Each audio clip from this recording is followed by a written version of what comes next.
Welcome to this explainer. Let's dissect acinic cell carcinoma, or ACC, and decode its complex imaging profile.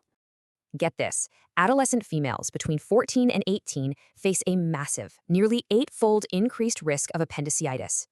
Anatomically, it's super specific. About 80 to 90% of these tumors pop up strictly within the parotid gland. Now, for adults, the mean age hits around 51, still holding a clear 59% female predilection. Pediatric cases are unique. You'll see sharply demarcated imaging margins, usually correlating with a really favorable stage 1 prognosis. Pathologically, the defining molecular hallmark is the NR4A3 chromosomal rearrangement. It's present in 86% of cases. There's also a rarer HTN3 MSNTD3 fusion in about 4% of cases. It indicates a more indolent clinical course. 4 distinct growth patterns create immense structural heterogeneity. This makes pinning down your imaging diagnoses incredibly challenging. On ultrasound, you're looking for a well-circumscribed hypoechoic solid mass showing moderate internal vascularity on Doppler.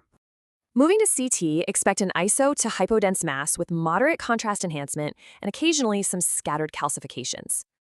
MRI is where characterization really excels. Standard low-grade tumors are typically T1 hypointense and moderately T2 hyperintense.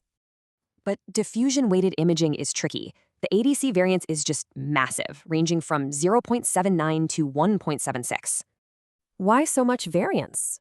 Well, highly cellular solid sheets restrict diffusion, while internal microcysts shoot those ADC values up. Dynamic contrast perfusion clears things up. Expect rapid wash-in, quick washout, and washout ratios easily topping 30%. For surgical planning, always check T1 sequences for facial nerve fat plane obliteration or displaced parapharyngeal fat. Here's the real clinical danger: high-grade transformation. It happens in 5 to 10% of cases, plummeting survival rates. Those benign-appearing low-grade structures can suddenly shift, morphing into totally undifferentiated, highly aggressive tissue networks. Radiologists, watch for these red flags: a sudden T2 signal drop, heavily decreased ADC, and newly invasive margins. Also, cervical nodal metastases only show up in 7.3% of cases, but they strongly predict high-grade disease. Distinguishing ACC from secretory or mucoepidermoid carcinomas, that often comes down to identifying their specific molecular drivers. For pleomorphic adenomas, note that PAs typically display significantly higher ADC values and delayed progressive enhancement. Now, Werthin tumors are different. They classically hit older males, often bilaterally, and show strongly restricted diffusion.